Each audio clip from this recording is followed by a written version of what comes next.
ನಮಸ್ತೆ ಮಕ್ಕಳೇ, ಎಲ್ರಿಗೂ ಲೆಟ್ ಸ್ಟಡಿ ಯೂಟ್ಯೂಬ್ ಚಾನಲ್ಗೆ ಪ್ರೀತಿಯ ಸ್ವಾಗತ.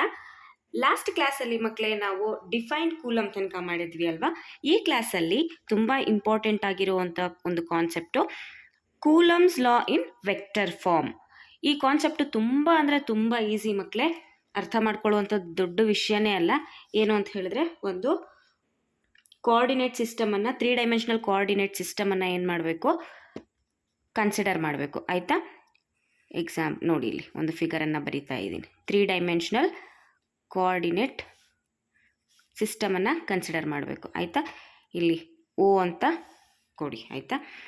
ಈ ಮಧ್ಯದಲ್ಲಿ ವ್ಯಾಕ್ಯೂಮಲ್ಲಿ 2 ಚಾರ್ಜಸ್ಸು ಪ್ರೆಸೆಂಟ್ ಆಗಿದ್ದಾವೆ ಅಂತ ಇಟ್ಕೊಳ್ಳಿ ಮಕ್ಕಳೇ. ಅದು Q1 ಮತ್ತು Q2. ಆಯಿತಾ? ಏನಂತ ಹೇಳಬೇಕು, let 2 point charges Q1 and Q2 located at 2 points at vacuum. ಆಯಿತಾ? ಇದೊಂದು ಪಾಯಿಂಟು, ಇದೊಂದು ಪಾಯಿಂಟ್. ಆಯಿತಾ ಮಕ್ಕಳೇ? ನೆಕ್ಸ್ಟ್ ಲೆಟ್, ಇಲ್ಲಿ ನೋಡಿ, ಇಲ್ಲಿಂದ ಇಲ್ಲಿಗಿರುವಂತಹ ಡಿಸ್ಟೆನ್ಸು R1 ಅಂತ ತಗೊಳ್ಳಿ. ಆರಿಜಿನಿಂದ Q2ಗಿರುವಂತಹ ಡಿಸ್ಟೆನ್ಸು R2 ಅಂತ ತಗೊಳ್ಳಿ. ಆಯಿತಾ? ಇದನ್ನೇನಂತ ಹೇಳಬೇಕು, let R1 and R2 B the position vectors of Q1 and Q2 respectively with reference to the origin of 3 dimensional coordinate system. ಇಷ್ಟೇ ಮಕ್ಕಳೇ. ಆಯಿತಾ? ಈಗ ನೋಡಿ, ಇಲ್ಲಿ ಪೊಸಿಷನ್ ವೆಕ್ಟರ್ ಅಂತ ತಗೊಳ್ತೀವಲ್ಲ ಮಕ್ಕಳೇ, ಇಲ್ಲಿ ನೋಡಿ, ಫಸ್ಟು ಫೋರ್ಸ್ ಅಲ್ಲ, ಪೊಸಿಷನ್ ವೆಕ್ಟರನ್ನು ಹೇಗೆ ಬರೆಯೋದು ಅಂತ ಹೇಳಿದ್ರೆ ಮಕ್ಕಳೇ, ನೋಡಿ, Q1 ಇಂದ Q2ಗೆ ಹೋಗ್ಬೇಕಿದ್ರೆ ಫೈನಲ್ ಪೊಸಿಷನ್ನು ಇಲ್ಲಿ R1 ಅಂತ ಇದನ್ನು ತೊಗೊಂಡ್ರೆ ಇದು R2 ಅಲ್ವಾ ಮಕ್ಕಳೇ. ಇಲ್ಲಿ ನೋಡಿ, ಇಲ್ಲಿಂದ ಇಲ್ಲಿ ಹೋಗಬೇಕಿದ್ರೆ R21 ಅಂತ ತಗೊಳ್ಳಿ.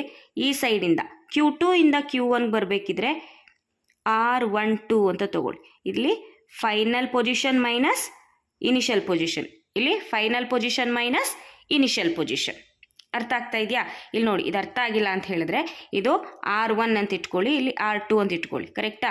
ನಾವು Q1 ಇಂದ Q2ಗೆ ಹೋಗಬೇಕಿದ್ರೆ ಪೊಸಿಷನ್ ವೆಕ್ಟರ್ ಹೇಗೆ ಬರೀತೀವಿ, final position minus initial position. ಕರೆಕ್ಟಾ?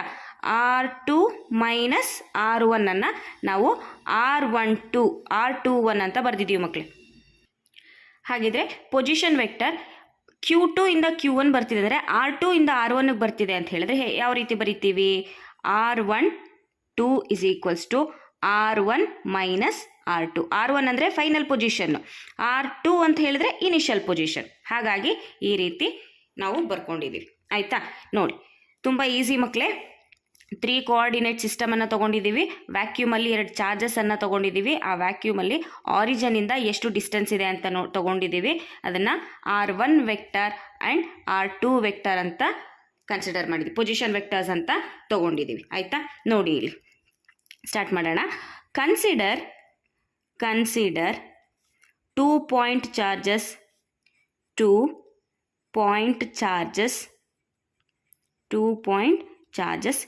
Q1 and Q2 located at 2 points at vacuum. Let ಏನನ್ನು ತೊಗೊಂಡಿದ್ದೀವಿ ಮಕ್ಕಳೇ, R1 R2 ತೊಗೊಂಡಿದ್ದೀವಲ್ವಾ. R1 vector and R2 vector B the position vector, ಇಲ್ಲೇ ಬರೀತೀನಿ ನೋಡಿ, ಪೊಸಿಷನ್ ವೆಕ್ಟರ್ ಆಫ್ ಯಾವುದ್ರದ್ದು ಮಕ್ಕಳೇ, Q1 and Q2, of Q1 and Q2 respectively. ಕರೆಕ್ಟಾ? with the reference of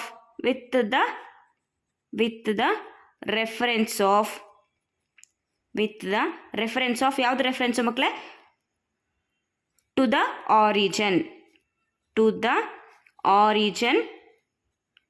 origin O of the, O ಯಾವುದ್ರದ್ದು ಮಕ್ಕಳೇ, O of the 3 dimensional dimensional coordinate system ಆಯಿತಾ. ಇದು ನಾವು ಸ್ಟಾರ್ಟ್ ಮಾಡಿದ್ವಿ, ಕರೆಕ್ಟ್ ಅಲ್ವಾ. ಈಗ ನೋಡಿ, from triangle law of vector addition, from ನೋಡಿ ಪೆನ್ ಚೇಂಜ್ ಮಾಡ್ತೀನಿ, from triangle law of vector addition, ವೆಕ್ಟರ್ಸನ್ನು ನಾವೇನು ಮಾಡ್ತಾ ಇದ್ದೀವಿ, ಇಲ್ಲಿ ಅಡಿಷನ್ ಮಾಡ್ತಾ ಇದ್ದೀವಿ ಮಕ್ಕಳೇ, ಆಯಿತಾ. ಇದೊಂದು ವೆಕ್ಟರ್ ಅಂತ ತೊಗೊಂಡಾಗ ವೆಕ್ಟರ್ ಅಡಿಷನನ್ನು ಮಾಡ್ತಾ ಇದ್ದೀವಿ, ಕರೆಕ್ಟಾ. ಇಲ್ಲಿ ನೋಡಿ, R12 vector is equals to R12ಗೆ ಏನಂತ ಬರ್ಕೊಂಡಿದ್ದೀವಿ ಮಕ್ಕಳೇ, ಇಲ್ಲಿ R1 ಮೈನಸ್ R2 ಅಂತ ಬರ್ಕೊಂಡಿದ್ದೀವಲ್ವಾ. ನೋಡಿ, R1 vector minus R2 vector. R21ಗೆ ಏನಂತ ಬರೆದಿದ್ದೀವಿ ಮಕ್ಕಳೇ, R2 vector minus R1 vector, ಆಯಿತಾ. ಈಗ ನೋಡಿ, according to coulombs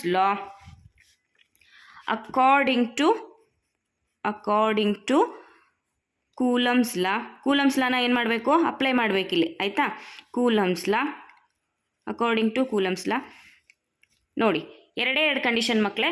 the force exerted on Q2 by Q1 ಒಂದ್ಸರಿ ಕಂಡುಹಿಡಿದ್ರೆ, the force exerted on Q1 due to Q2 ಅಂತ ಹೇಳಬೇಕು, ಆಯಿತಾ. ಫಸ್ಟ್ದು ನೋಡೋಣ. ಫಸ್ಟ್ದೇನು, ದ ಫೋರ್ಸ್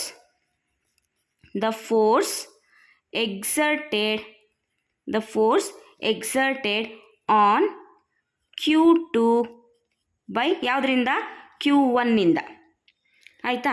ಸೊ ಯಾವ ರೀತಿ ಬರಿತೀವಿ ಫೋರ್ಸನ್ನು, F21 ಅಂತ ಬರಿತೀವಿ, ಕರೆಕ್ಟ್ ಅಲ್ವಾ ಮಕ್ಕಳೇ. ಇಲ್ಲಿ ಹೇಳೋದು ಮರ್ತೆ ನಾನು, ಇಲ್ಲಿ ನೋಡಿ, ಫೋರ್ಸನ್ನು ಯಾವ ರೀತಿ ತೋರಿಸ್ತಿದ್ದೀವಿ ಅಂತ ಹೇಳಿದ್ರೆ ಮಕ್ಕಳೇ, ಇಲ್ಲಿ ನೋಡಿ, ಒಂದು ಲೈನ್ ಜಾಯ್ನಿಂಗ್ ಅಂತ ತೊಗೊಂಡ್ರೆ, ಇಲ್ಲಿ ತೊಗೊಂಡ್ರೆ ಫೋರ್ಸು ಇವೆರಡೂ ಕೂಡ ಪಾಸಿಟಿವ್ ಅಂತಲೇ ಇಟ್ಕೊಳ್ಳಿ ಮಕ್ಕಳೇ, ಆಯಿತಾ. ಎರಡೂ ಕೂಡ ಪಾಸಿಟಿವ್ ಅಂತ ಇಟ್ಟಾಗ ಎರಡೂ ಕೂಡ ಏನಾಗ್ತಾ ಇದೆ, ರಿಪ್ಪಲ್ ಆಗ್ತಾ ಇದೆ, ಕರೆಕ್ಟಾ. ಈ ರೀತಿ ರಿಪ್ಪಲ್ ಆಗ್ತಾ ಇದೆ. ಇಲ್ಲಿ ನೋಡಿ, ಇಲ್ಲಿ ಇದ್ರ ಮೇಲೆ ಫೋರ್ಸ್ ಎಷ್ಟು ಅಂತ ಹೇಳಿದ್ರೆ, the force on second charge due to first charge, ಆಯಿತಾ. F21 ಅಂತ ಬರೀತಿದ್ದೀವಿ, ಕರೆಕ್ಟಾ. ಇಲ್ಲಿ ನೋಡಿ, next force on first charge due to second charge, ಈ ಚಾರ್ಜ್ ಮೇಲೆ ಇದರಿಂದ ಎಷ್ಟು ಫೋರ್ಸು ಎಕ್ಸರ್ಟ್ ಆಗ್ತಾ ಇದೆ, ಆಯಿತಾ. ಸೊ ಇಲ್ಲಿ F12, ಇಲ್ಲಿ F21 ಅಂತ ಬರೀತಾ ಇದ್ದೀವಿ, ಕರೆಕ್ಟಾ. ನೋಡಿ, ಇಲ್ಲಿ first the force exerted on Q2 by Q1 ಎಷ್ಟಾಗುತ್ತೆ ಮಕ್ಕಳೇ, F21 ಇಸ್ ಈಕ್ವಲ್ಸ್ ಟು, ಎರಡನೇದ್ರ ಮೇಲಲ್ವ ಕಂಡು ಹಿಡಿತಾ ಇರೋದು ನಾವು, F21 ಇಸ್ ಈಕ್ವಲ್ಸ್ ಟು 1/4πε0, ಆಯಿತಾ. ಎಷ್ಟು ಚಾರ್ಜಸ್ ಇದ್ದಾವೆ, Q1 ಚಾರ್ಜ್ ಇದೆ, Q2 ಚಾರ್ಜ್ ಇದೆ, divided by distance between them ಅಂತ ಹೇಳಿದಾಗ ಎಷ್ಟಾಗುತ್ತೆ ಮಕ್ಕಳೇ, R21 ಸ್ಕ್ವೇರ್, ಆಯಿತಾ. ಯಾವ ಒಂದು ಡೈರೆಕ್ಷನಲ್ಲಿದೆ ಮಕ್ಕಳೇ, R21 cap. This is equation number 1 ಅಂತ ಇಟ್ಕೊಳ್ಳಿ, ವೆರಿ ಇಂಪಾರ್ಟೆಂಟ್ ಮಕ್ಕಳೇ, ಆಯಿತಾ. ಈಕ್ವೇಷನ್ ನಂಬರ್ 1, ಆಯಿತಾ. ಈಗ ನೀವು ಬರೀಬೇಕು, R21 ಕ್ಯಾಪ್ ಅಂದರೆ ಏನು ಅಂತ ಬರೀಬೇಕು. Where R21 cap is a unit vector pointing from ಎಲ್ಲಿಂದ ಎಲ್ಲಿಗೆ ಮಕ್ಕಳೇ, ಇಲ್ಲಿ ನೋಡಿ, Poynting from Q1 to Q2, ಆಯಿತಾ. Q1 ಟು Q2, ಆಯಿತಾ. ನೆಕ್ಸ್ಟ್ ಎರಡನೇದು ಬರೀರಿ ಮಕ್ಕಳೇ. The force exerted on, already first Q2ಗಾಯಿತು, ಈಗ ಇನ್ಯಾವುದು ಕಂಡುಹಿಡಿಬೇಕು ಮಕ್ಕಳೇ, Q1 ಕಂಡುಹಿಡಿಬೇಕು. Q1 ಯಾವುದರಿಂದ ಆಗ್ತಾ ಇದೆ, ಬೈ Q2, ಕರೆಕ್ಟಾ. ಈಗ ಫೋರ್ಸನ್ನು ಹೇಗೆ ಬರೀತೀರಾ, F12 ಅಂದರೆ ಫೋರ್ಸ್ ಆನ್ 1 ಡ್ಯೂ ಟು 2 ಅಂತ ಮಕ್ಕಳೇ, ಆಯಿತಾ. F12 is equals to 1 by 4 pi epsilon naught Q1 Q2 divided by R1 square into ಡೈರೆಕ್ಷನನ್ನು ತೋರಿಸ್ಬೇಕಲ್ಲ ಮಕ್ಕಳೇ ನಾವು R12 ಕ್ಯಾಪ್. ಆಯಿತಾ, ಇದನ್ನು ಈಕ್ವೇಷನ್ ನಂಬರ್ 2 ಅಂತ ಕರೀರಿ. ಆಯಿತಾ, ಈಗ ನೋಡಿ ನಾವೇನನ್ನು ಕಂಡುಹಿಡಿದ್ವಿ, the force exerted on Q2 by Q1 ಇದೊಂದು ಕಂಡುಹಿಡಿದ್ವಿ. ನೆಕ್ಸ್ಟು ಫೋರ್ಸ್ ಯಾವ ರೀತಿ ಬರುತ್ತೆ ಅಂತ ಹೇಳಿ ಬರೆದ್ವಿ. The force exerted on Q1 by Q2 ಅಂತಂದರೆ ಅದರ ವ್ಯಾಲ್ಯೂವನ್ನು ಬರೆದ್ವಿ. ಈಗ ನಮಗೆ ಇನ್ನೊಂದು ಬರೀಬೇಕು ನೋಡಿ ಮಕ್ಕಳೇ, R12 ಅನ್ನೋದನ್ನು ಬರೀಲಿಲ್ಲ ನೋಡಿ. R12 cap is a unit vector. R12 ಅನ್ನೋದೇನೋ ಯೂನಿಟ್ ವೆಕ್ಟರ್ ಆಗಿದೆ. ಯೂನಿಟ್ ವೆಕ್ಟರ್ ಪಾಯಿಂಟಿಂಗ್ ಫ್ರಮ್ ಎಲ್ಲಿಂದ ಎಲ್ಲಿಗೆ ಮಕ್ಕಳೇ? Pointing from Q2 to Q1. ಆಯಿತಾ, R12 ಅನ್ನೋದೇನು ಯೂನಿಟ್ ವೆಕ್ಟರ್ ಆಗಿದೆ. ಎಲ್ಲಿಂದ ಎಲ್ಲಿಗೆ? Q2 ಇಂದ Q1ಗೆ ಡೈರೆಕ್ಷನನ್ನು ಹೇಳ್ತಾ ಇದ್ದೀವಿ ನಾವು. ಆಯಿತಾ, ಇಷ್ಟು ಬರೆದ್ರೆ ಇಲ್ಲಿಗೆ ಆಯಿತು. ಈಗ ನೆಕ್ಸ್ಟ್ ಸಿನ್ಸ್ ಇಲ್ಲಿಗೆ ಮುಗ್ದಿಲ್ಲ ಮಕ್ಕಳೇ, ಇಲ್ಲಿ ನೋಡಿ. ಸಿನ್ಸ್ ನಮಗೆ ಗೊತ್ತಿದೆ R12 cap is equals to, ಇಲ್ಲಿ ನೋಡಿ, ಇಲ್ಲಿ ಫಸ್ಟ್ ತೋರಿಸ್ಬಿಡ್ತೀನಿ. ಇಲ್ಲಿ ನೋಡಿ ಮಕ್ಕಳೇ, ಈ ಡೈರೆಕ್ಷನ್ನು R21ಗೆ R12 ಏನಾಗಿದೆ? ಆಪೋಸಿಟ್ ಡೈರೆಕ್ಷನ್ ಇದೆ. ಕರೆಕ್ಟಾ? ಇಲ್ಲಿ R21 ಈ ಡೈರೆಕ್ಷನ್ನಲ್ಲಿದ್ದರೆ R12 ಯಾವ ಡೈರೆಕ್ಷನಲ್ಲಿದೆ? ಆಪೋಸಿಟ್ ಡೈರೆಕ್ಷನಲ್ಲಿದೆ. ಆಯಿತಾ, ಹಾಗಾಗಿ ನಾವು ನೆಗೆಟಿವ್ ಸೈನನ್ನು ತಗೊಳ್ತಾ ಇದ್ದೀವಿ ಇಲ್ಲಿ. ಅರ್ಥ ಆಗ್ತಾ ಇದೆಯಾ? ನೋಡಿ ಇಲ್ಲಿ R12 cap is equals to minus R21 cap. ಅರ್ಥ ಆಯಿತು ಅಂತ ಅಂದ್ಕೊಳ್ತೀನಿ. ಎರಡೂ ಕೂಡ ಏನಾಗಿದೆ? ಆಪೋಸಿಟ್ ಡೈರೆಕ್ಷನಲ್ಲಿ ಇದ್ದಾವೆ. ಅದಕ್ಕೆ ನಾವು ಮೈನಸನ್ನು ಹಾಕ್ಕೊಂಡಿದ್ದೀವಿ. ಆಯಿತಾ, ಈಗ ನೋಡಿ ಇದನ್ನು ಈಕ್ವೇಷನ್ ನಂಬರ್ 2ನಲ್ಲಿ ಏನು ಮಾಡಿ? ಸಬ್ಸ್ಟಿಟ್ಯೂಟ್ ಮಾಡಿ. ಆಯಿತಾ, ಏನಾಗುತ್ತೆ? F12 vector is equals to, ಇದು ರೀಪ್ಲೇಸ್ ಮಾಡಿ ಮಕ್ಕಳೇ. ಈ ಪ್ಲೇಸಲ್ಲಿ R12 ಕ್ಯಾಪ್ನಲ್ಲಿ ಮೈನಸ್ R21 ಕ್ಯಾಪನ್ನು ಹಾಕಿ. ಆಯಿತಾ, ಏನು ಬರುತ್ತೆ ನೋಡೋಣ. 1 by 4 pi epsilon naught, ಆಯಿತಾ, into Q1 Q2 divided by, ಇಲ್ಲಿ ನೋಡಿ R12, ಸಾರಿ ಇಲ್ಲೇನಿದೆ, ಇಲ್ಲಿ ನೋಡಿ R12 ಇದೆ ಅಲ್ವಾ, R12 ಪ್ಲೇಸಿಗೆ R21 ಅಂತ ಹಾಕಿ. ಆಯಿತಾ, ಇಲ್ಲಿ ವೆಕ್ಟರ್ ಎಲ್ಲ ಮರ್ತು ಬಿಟ್ಟಿದ್ದೀವಿ ಮಕ್ಕಳೇ. ಇಲ್ಲ ಸರಿಯಾಗಿದೆ. So R21 square. ಆಯಿತಾ, ಈಗ ಈ ಪಾಯಿಂಟ್ ವೆಕ್ಟರ್ಸಲ್ಲಿ ಇದೆಯಲ್ಲ ಮಕ್ಕಳೇ, ಪಾಯಿಂಟಿಂಗ್ ವೆಕ್ಟರ್ಸಲ್ಲಿ ಇಲ್ಲೇನು ಮಾಡಬೇಕು ಅಂತ ಹೇಳಿದ್ರೆ ಮೈನಸ್ R21 ಈ ಪ್ಲೇಸಲ್ಲಿ ಏನಂತ ಹಾಕಬೇಕು ಅಂತ ಹೇಳಿದೆ? ಮೈನಸ್ R21 ಹಾಕಬೇಕು ಅಂತ ಹೇಳಿದೆ. ಆಯಿತಾ, ಈ ಮೈನಸನ್ನು ಇಲ್ಲಿ ಬರ್ಕೊಳ್ಳಿ ಮಕ್ಕಳೇ. ಮುಂದೆ ನೋಡಿ, F12 is equals to 1 by 4 pi epsilon naught, ಇಲ್ಲಿ ಮೈನಸನ್ನು ಇಲ್ಲಿ ಬರೀತಾ ಇದ್ದೀನಿ ಮಕ್ಕಳೇ. ಆಯಿತಾ, ಈ ಮೈನಸನ್ನು ಇಲ್ಲಿ ಬರೆದೆ ಅಂತ. Q1 Q2 divided by R21 square into R21 cap. ಆಯಿತಾ, ಈಗ ನೋಡಿ ಈ ಈಕ್ವೇಷನ್ ಯಾವ ರೀತಿ ಇದೆ ಮಕ್ಕಳೇ? Same as it is equation number 1 ಥರ ಇಲ್ವಾ? ನೋಡಿ ಇಲ್ಲಿ ಸೇಮ್ ಆ್ಯಸ್ ಇಟ್ ಈಸ್ ಯಾವ ರೀತಿ ಇದೆ? ಈಕ್ವೇಷನ್ ನಂಬರ್ 2 ಥರ ಇದೆ. ಅಂದರೆ ಇಲ್ಲೇನಂತ ಬರೀಬೋದು?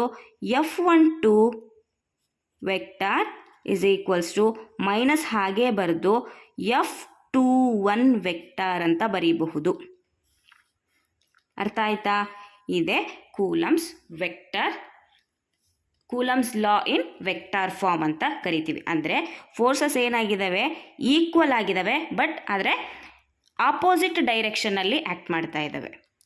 ಈಕ್ವಲ್ ಆಗಿದ್ದಾವೆ ಬಟ್ ಆಪೋಸಿಟ್ ಡೈರೆಕ್ಷನಲ್ಲಿದ್ದಾವೆ. ಅರ್ಥ ಆಯ್ತಾ? ನೋಡಿ ಇಲ್ಲಿ ಇದು ಇಷ್ಟು ಟರ್ಮ್ಸನ್ನು ನಾವೇನಂತ ಬರೀಬೋದು? F21 ಅಂತ ಬರೀಬೋದು. ಆಯಿತಾ, 1 divided by 4 pi epsilon naught Q1 Q2 divided by R21 whole square into R21 ಕ್ಯಾಪನ್ನು ಯಾವ ರೀತಿ ಬರೀಬೋದು ಮಕ್ಕಳೇ? F21 ಅಂತ ಬರೀಬೋದು. ಮೈನಸನ್ನು ಹಾಗೆ ಬರ್ತಿದ್ದೀವಿ ಅಷ್ಟೇ. ಅರ್ಥ ಆಗ್ತಿದೆಯಾ? ಈಗ importance of Coulomb's law.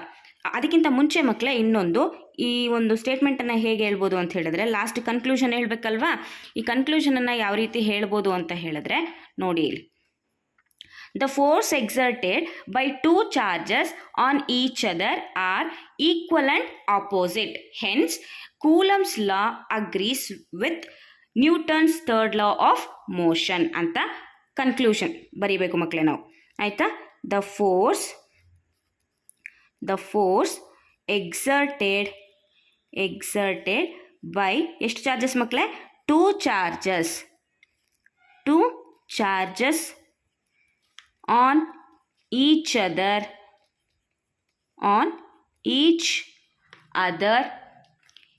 equal and opposite ಇವೆರಡು ಈಕ್ವಲ್ ಇದ್ದಾವೆ, ಬಟ್ ಆಪೋಸಿಟ್ ಡೈರೆಕ್ಷನ್ ಇದ್ದಾವೆ ಅಷ್ಟೇ. Equal and opposite. Okay. Hence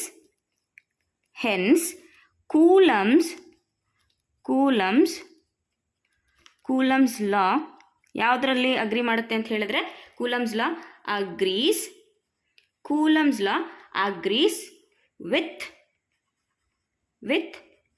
Newton's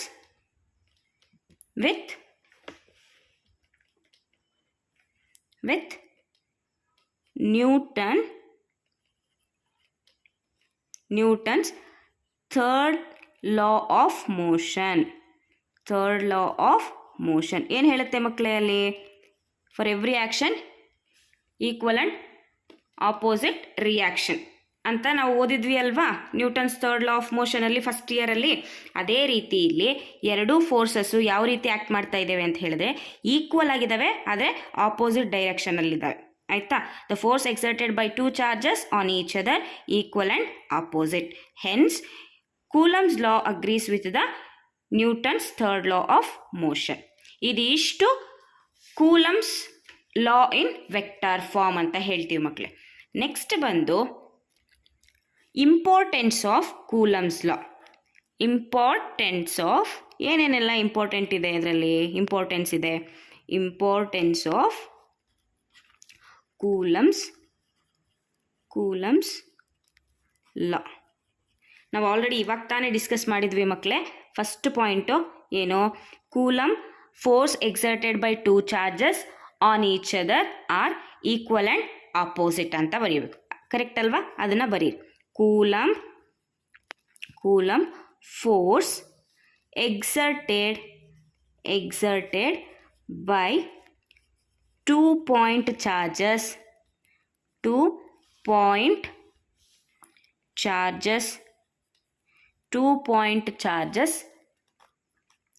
are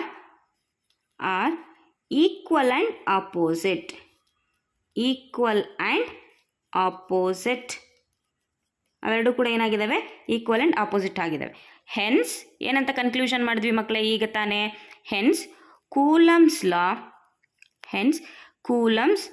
law agrees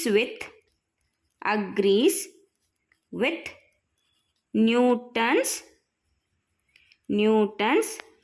ಎಷ್ಟನೇ ಲಾ ಮಕ್ಕಳೇ? Third law of motion. ಆಯಿತಾ? ಸೆಕೆಂಡ್ ಪಾಯಿಂಟ್ ಏನು ಹೇಳುತ್ತೆ? The coulomb force acts along the center of the line joining the 2 point charges. Hence, Coulomb force is a central force. ಇದು ಕೂಡ ಒಂದು importance ಆಗಿರುತ್ತೆ ಮಕ್ಕಳೇ. ಆಯಿತಾ? ಆ ಫೋರ್ಸ್ ಯಾವುದ್ರ ಮಧ್ಯೆ ಆ್ಯಕ್ಟ್ ಮಾಡ್ತಾ ಇರುತ್ತೆ ಅಂತಂದರೆ, line joining between 2 point charges. Correct ಅಲ್ವಾ? ಈ ರೀತಿ ಬರ್ದಿರ್ತೀವಲ್ವಾ, Q1 Q2 ಅಂತ ಹೇಳಿದಾಗ, ಇದೊಂದು ಪಾಯಿಂಟ್ ಅಂತ ಹೇಳಿದಾಗ ಫೋರ್ಸ್ ಯಾವ ಕಡೆಗೆ ಆ್ಯಕ್ಟ್ ಮಾಡ್ತಾ ಇರುತ್ತೆ ಅಂದರೆ, line joining along the centre of the line joining 2 charges. ಹಾಗಾಗಿ ಇದನ್ನು ಸೆಂಟ್ರಲ್ ಫೋರ್ಸ್ ಅಂತಲೂ ಕರಿತೀವಿ. ಆಯಿತಾ? The coulomb force acts along the center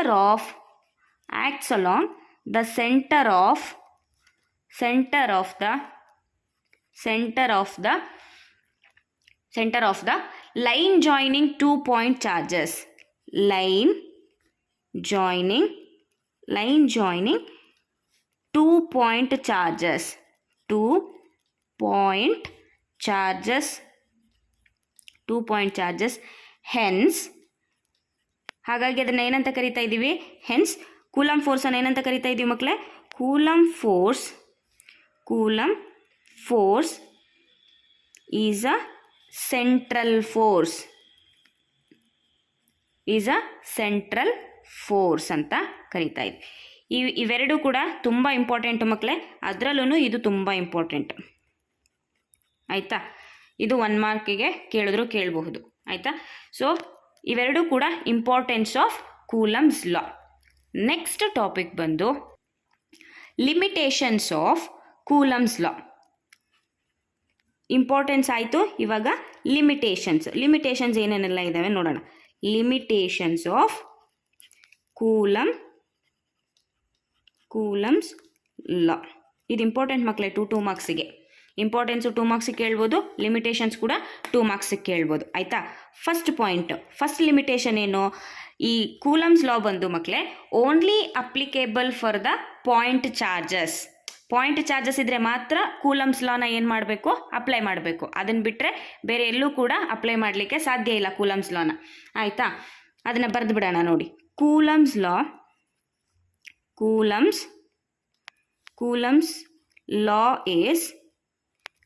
is applicable for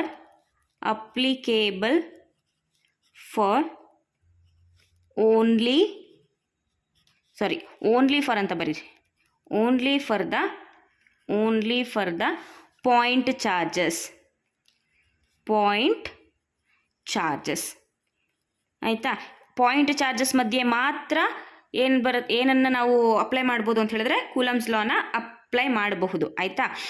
ಎರಡನೇದು ಏನು ಅಂತ ಹೇಳಿದ್ರೆ ಇಲ್ಲಿ ಡಿಸ್ಟೆನ್ಸ್ ಕೂಡ ತುಂಬ ಇಂಪಾರ್ಟೆಂಟ್ ಆಗಿರುತ್ತೆ ಮಕ್ಕಳೇ. 10⁻⁻15 ಮೀಟರ್ಸ್ಗಿಂತ ಜಾಸ್ತಿ ಡಿಸ್ಟೆನ್ಸ್ ಇದ್ದರೆ ಮಾತ್ರ ಕೂಲಮ್ಸ್ ಲಾ ಏನಾಗಿರುತ್ತೆ? ಅಪ್ಲಿಕೇಬಲ್ ಆಗಿರುತ್ತೆ ಆಯಿತಾ. ಮಿನಿಮಮ್ ಡಿಸ್ಟೆನ್ಸ್ ಇರುತ್ತೆ ಅಲ್ವಾ, ಅದು 10⁻⁻15 ಮೀಟರ್ಗಿಂತ ಜಾಸ್ತಿ ಇರಬೇಕು. ಅದನ್ನು ಹೇಗೆ ಬರೀತೀವಿ? Coulomb's law is applicable if the distance between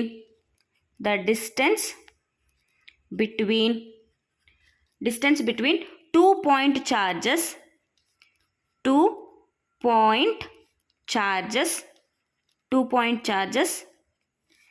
is greater 10⁻⁻15 meters ಆಯಿತಾ. ಮೀಟರ್ಸ್ ಇಲ್ಲಿ ನೋಡಿ, ಯಾವುದಾದ್ರೂ 2 ಪಾಯಿಂಟ್ ಚಾರ್ಜಸನ್ನು ತಗೊಂಡಾಗ ಆ ಎರಡರ ಮಧ್ಯೆ ಇರುವಂಥ ಡಿಸ್ಟೆನ್ಸ್ ಎಷ್ಟಾಗಿರಬೇಕು? 10⁻⁻15ಗಿಂತ ಜಾಸ್ತಿ ಇರಬೇಕು. ಅರ್ಥ ಆಗ್ತಾ ಇದೆಯಾ? 10⁻⁻15 ಮೀಟರ್ಗಿಂತ ಜಾಸ್ತಿ ಇರಬೇಕು. ನೆಕ್ಸ್ಟ್ ಇನ್ನೊಂದು ಕ್ವೆಶನ್ ಮಕ್ಕಳೇ, ಇದು ಎಕ್ಸ್ಟ್ರಾ ಕ್ವೆಶನ್ ಮಕ್ಕಳೇ. ಏನು ಅಂತ ಹೇಳಿದ್ರೆ ಲೈಕ್ ಒಂದು ಸರಿ CET ನಲ್ಲಿ ಕೇಳಿದ್ದಾರೆ, ಹಾಗಾಗಿ ಬರೀತಾ ಇದ್ದೀನಿ. Dimensional formula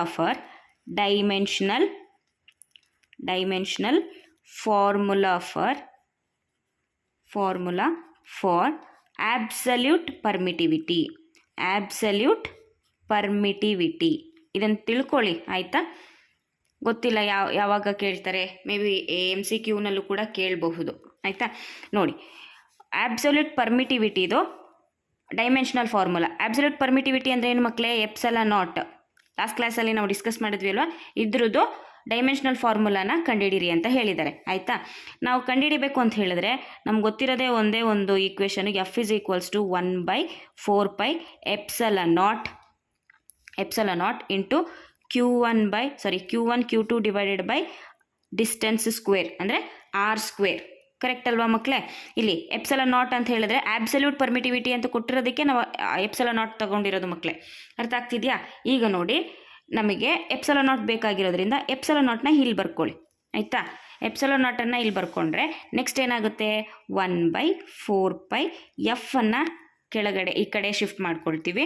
next Q1 Q2 by R² ಏನೂ ಆಗಿರಲ್ಲ, ಚೇಂಜಸ್ ಏನೂ ಆಗಲ್ಲ, ಹೀಗೆ ಇರುತ್ತೆ. ನೋಡಿ ಮಕ್ಕಳೇ, ನಮಗೆ epsilon naught is equals to 1/4 ಒಂದು ನಂಬರು ಮತ್ತು ಪೈ ಕೂಡ ನಂಬರ್, ಹಾಗಾಗಿ ಅದಕ್ಕೆ ಯಾವುದೇ ಡೈಮೆನ್ಷನ್ ಇಲ್ಲ. ಆಯಿತಾ? ಎಫ್ಗೇನು ನ್ಯೂಟನ್. ಕರೆಕ್ಟಾ ಮಕ್ಕಳೇ? ನ್ಯೂಟನ್. ನೆಕ್ಸ್ಟ್ Q1 Q2ಗೆ ಇಲ್ಲಿ ನೋಡಿ, Q1 ಅಂದರೆ ಏನು? Q ಅಂದರೆ ಏನು ಮಕ್ಕಳೇ? ಚಾರ್ಜ್ ಅಲ್ವಾ? ಚಾರ್ಜಿಗೆ ನಮಗೇನು ಗೊತ್ತಿಲ್ಲ, ಡೈಮೆನ್ಷನಲ್ ಫಾರ್ಮುಲಾ ಗೊತ್ತಿಲ್ಲ. ಆದರೆ ನಮಗೆ ಒಂದು ಕರೆಂಟಿಗೆ ಗೊತ್ತು. I is equals to Q divided by T, charge divided by T ಅಂತ ಬರಿತೀವಿ. ಕರೆಕ್ಟ್ ಅಲ್ವಾ? ಇಲ್ಲಿ ನಮಗೆ ಚಾರ್ಜ್ ಬರುತ್ತೆ. So IT is equals to Q ಅಂತ ತಗೋಬೋದಲ್ವಾ? ಈಗ I ಅಂದರೆ ಏನು? ಕರೆಂಟು. ಕರೆಂಟಿಗೆ ಡೈಮೆನ್ಷನಲ್ ಫಾರ್ಮುಲಾ ಏನು? ಆಂಪಿಯರ್. ಕರೆಕ್ಟಾ? ಡೈಮೆನ್ಷನಲ್ ಫಾರ್ಮುಲಾ ಏನು? ಆಂಪಿಯರ್. ನೆಕ್ಸ್ಟ್ ಟೈಮ್ಗೆ ಟೈಮೇ. ಆಯಿತಾ? ಕ್ಯೂಗೆ ಇವಾಗ ಏನಾಯಿತು dimensional formula? A into T. A ಅಂದರೆ ಆಂಪಿಯರು, ಟಿ ಅಂದರೆ ಟೈಮು ಮಕ್ಕಳೇ. ಆಯಿತಾ? ನೆಕ್ಸ್ಟ್ ನೋಡಿ, ಇಲ್ಲಿ ಡೈಮೆನ್ಷನಲ್ಲಿ ಅಥವಾ ಇಲ್ಲಿ ಎಫ್ ಅಂತಲೇ ಬರ್ಕೊಳ್ಳಿ ಮಕ್ಕಳೇ. 1/f Q1 Q2 divided by R² ಹೀಗೆ ಬರೀರಿ. ಆಯಿತಾ? ನೆಕ್ಸ್ಟು ಡೈಮೆನ್ಷನಲ್ಲಿ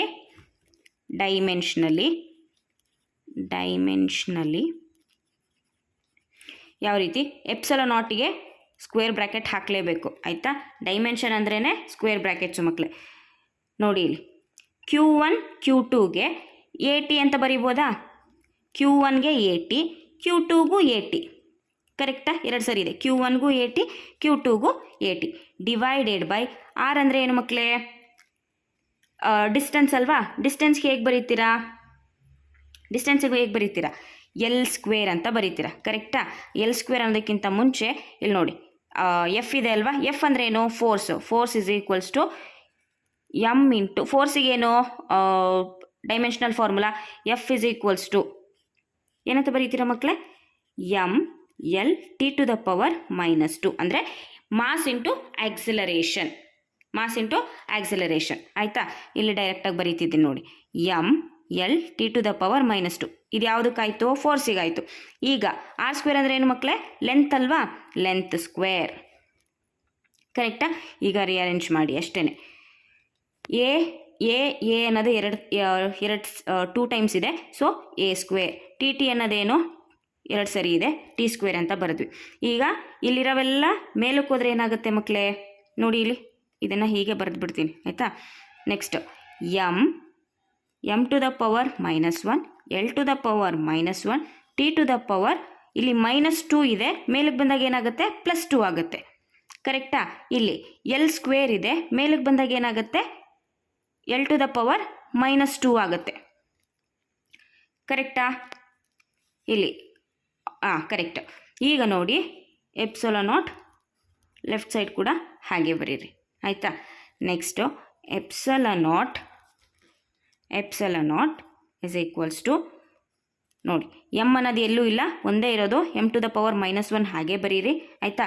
ಇಲ್ಲಿ L⁻⁻1, L⁻⁻3 ಸಾರಿ -2 ಎರಡು ಸೇರಿಸಿದ್ರೆ ಏನಾಗುತ್ತೆ? L⁻⁻3. ಆಯಿತಾ? ನೆಕ್ಸ್ಟು T⁻2, T⁻4 ಅಂತ ಬರೀಬೋದು. A² ಇದೆ, A² ಅನ್ನು ಬರೀರಿ. ಇದು dimensional formula for absolute permittivity. ಇದು ಇಂಪಾರ್ಟೆಂಟ್ ಮಕ್ಕಳೇ, ಒಂದ್ಸರಿ ಕೇಳಿದ್ದಾರೆ ಹಾಗಾಗಿ ಮೆನ್ಷನ್ ಮಾಡಿದ್ದೀನಿ. ಥ್ಯಾಂಕ್ ಯು ಮಕ್ಕಳೇ. ಇವತ್ತಿಗೆ ಇಷ್ಟು ಸಾಕು. ನೆಕ್ಸ್ಟ್ ಕ್ಲಾಸು ಮುಂದುವರ್ಸೋಣ. Thank you so much.